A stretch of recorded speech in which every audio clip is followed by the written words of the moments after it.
Bismillahirrahmanirrahim. Assalamu alaikum dear students. I am Fazan Noor and you are watching Economics TV. Dear students, in our today's lecture, we are going to discuss how to interpret the short run and long run results of estimated ARDL model. और ये बहुत important है क्योंकि जो को integration की value होती है या जो उसका रिज़ल्ट होता है वो हमें बताता है कि हमारे लॉन्ग रन के अंदर जो रिजल्ट्स होंगे वो कन्वर्जेंस होंगे या डाइवर्जेंट होंगे। तो ये हमें कैसे पता चलेगा? तो ये मेरे सामने एक सैम्पल फाइल आपके सामने जो है ना वो नज़र आ रही होगी आपको, जिसमें जो शॉर्ट रन रिजल्ट्स हैं वो दिए हुए हैं, जो एक मॉडल मैंने एस्टिमेट किया है टाइम सीरीज़ का। तो उसमें देखें एंड पे ये आपको नज़र आ रहा होगा को INT आगे इक्वेशन लिखा हुआ है। तो इसमें दो चीज़ें आप देखेंगे, ये एक कोफिशिएंट वैल्यू आपको नज़र आ रही है और एंड पे ये प्रोबेबिलिटी वैल्यू। अब सबसे पहले जो चीज़ आप जो है ना वो देखेंगे वो ये को इंटीग्रेशन की जो है ना वो वैल्यू होगी, कोफिशिएंट की वैल्यू होगी, और ये वैल्यू जो है वो 0 और 1 के दरमियान होनी चाहिए, यानी 1 से कम होनी चाहिए। और इसका जो साइन है वो लाजमी तौर पे नेगेटिव होना चाहिए, ये पॉजिटिव नहीं होनी चाहिए। तो अगर तो आपने जो शॉर्ट टर्म रिजल्ट्स निकाले हैं उसमें को इंटीग्रेशन की जो कोफिशिएंट की वैल्यू है वो लेस देन 1 है, नेगेटिव है, और उसके बाद वो सिग्निफिकेंट है एट 5% लेवल ऑफ सिग्निफिकेंस। यहाँ पे आप देखें तो प्रोबेबिलिटी वैल्यू 0.00 है। तो इसका मतलब ये है कि हमारे दोनों जो रिक्वायरमेंट्स हैं वो फुलफिल हो रही हैं, दोनों कंडीशंस पूरी हो रही हैं, यानी एस्टिमेटेड कोफिशिएंट की वैल्यू भी 1 से लेस देन है, माइनस है, और ये सिग्निफिकेंट भी है। तो इसका मतलब ये होगा कि इन द लॉन्ग रन हमारे रिजल्ट्स जो हैं वो कन्वर्ज कर रहे हैं। अब उसके बाद जो दूसरा अहम रिज़ल्ट है वो हमारे पास एफ बाउंड टेस्ट की जो है ना वो वैल्यू है, क्योंकि उसके बाद ही हम इंटरप्रेट कर सकते हैं ARDL रिजल्ट्स को।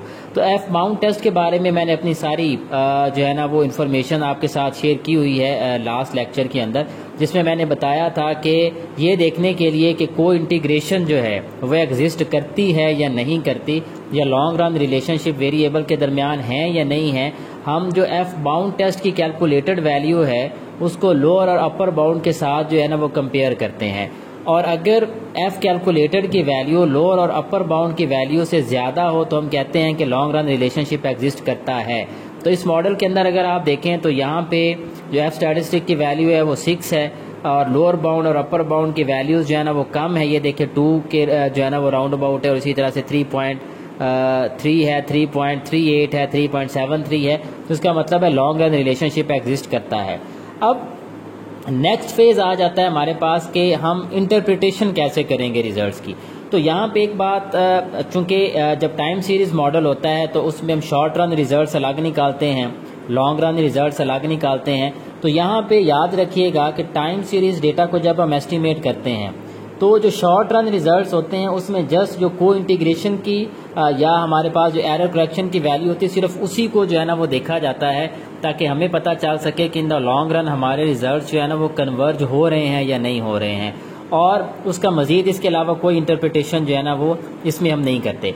अब एक्चुअल जो हमने इंटरप्रिटेशन करनी होती है वो लॉन्ग रन रिजल्ट्स की जो है ना वो करनी होती है। ये आपके सामने रिजल्ट शो हो रहे हैं, ये लॉन्ग रन के जो है ना वो रिजल्ट्स हैं। यहाँ पे देखें ये FD जो है फाइनेंशियल डेवलपमेंट, ये हमारे पास एक इंडिपेंडेंट वेरिएबल है। RS है रियल सेक्टर डेवलपमेंट, ये हमारे पास एक जो है ना वो इंडिपेंडेंट वेरिएबल है। ट्रेड ओपननेस है, ह्यूमन कैपिटल है, फिजिकल कैपिटल है। तो ये हमारे पास जो है ना वो ओवरऑल 5 इंडिपेंडेंट वेरिएबल्स हैं, और जो डिपेंडेंट वेरिएबल है दैट इज GDP ग्रोथ। ये GDP ग्रोथ जो है ना वो हमारा डिपेंडेंट वेरिएबल है। अब इसकी जो इंटरप्रिटेशन है, यानी एस्टिमेट हमने कर लिया, अब इसकी इंटरप्रिटेशन हम उसी तरह से करेंगे जैसे हम सिंपल OLS मॉडल की करते हैं। यानी सबसे पहले तो हम कोफिशिएंट्स को देखेंगे, look at the values of the coefficient, कि यहाँ पे आप देखें FD की जो वैल्यू फाइनेंशियल डेवलपमेंट की एस्टिमेटेड वैल्यू आ रही है वो 18.19 है, पॉजिटिव वैल्यू है, जो हमें ये बताती है कि फाइनेंशियल डेवलपमेंट का GDP ग्रोथ के साथ पॉजिटिव रिलेशनशिप है।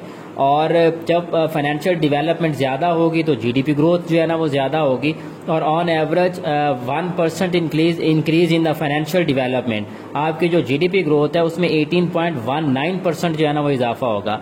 और ये रिजल्ट सिग्निफिकेंट भी हैं। सिग्निफिकेंस का कैसे हमें पता चला?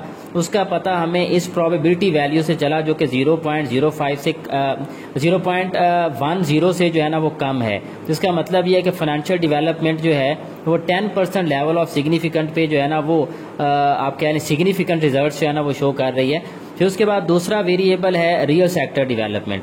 तो यहाँ पे रियल सेक्टर डेवलपमेंट का जो है ना वो नेगेटिव रिलेशनशिप शो हो रहा है जीडीपी ग्रोथ के साथ, लेकिन आगे आप इसकी जब प्रोबेबिलिटी वैल्यू देखते हैं तो वो आप कह लें कि 10% से ज़्यादा है सिग्निफिकेंस लेवल से। तो ये आप कह लें कि बेशक नेगेटिव रिलेशनशिप हो रहा है लेकिन ये इनसिग्निफिकेंट है। तो ये